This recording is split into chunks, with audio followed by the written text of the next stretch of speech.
Have you ever heard about the mysterious underwater city found near Cuba? No? Well, you're not alone. For years, whispers of a lost civilization beneath the Caribbean waves have fascinated explorers, scientists, and conspiracy theorists alike. But why does almost nobody talk about it? Let's rewind to the year 2001. Off the coast of western Cuba, a team of Canadian marine engineers stumbled on something odd using sonar equipment. What they saw looked like a series of massive stone structures, symmetrical shapes, straight lines, even what appeared to be pyramids, resting more than 2,000 feet below the surface. It almost seemed like a city, lost to the sea and time. Now you'd think a discovery like this would be headline news, the next Atlantis, right? But instead the story fizzled out. It barely made a splash in mainstream media. So what happened? First there's the depth. 2,000 feet underwater isn't exactly easy access for divers, especially back in the early 2000s.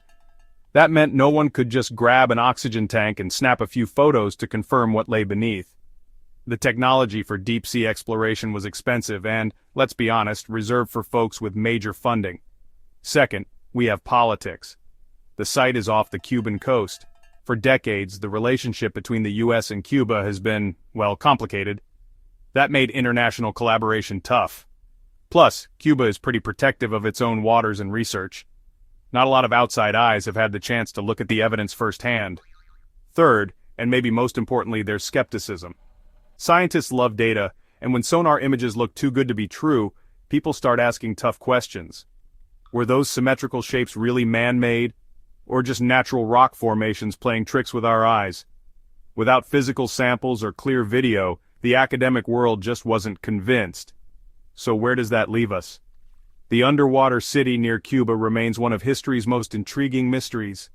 Some believe it could be evidence of a lost civilization, swallowed by rising seas thousands of years ago. Others argue it's just wishful thinking mixed with blurry sonar scans. But here's the thing. Every now and then, new technology surfaces. Underwater drones, better cameras, improved sonar. Maybe one day we'll finally get a crystal clear look at what's hiding down there. Until then, the lost city near Cuba sits quietly in the deep, out of sight and mostly out of mind.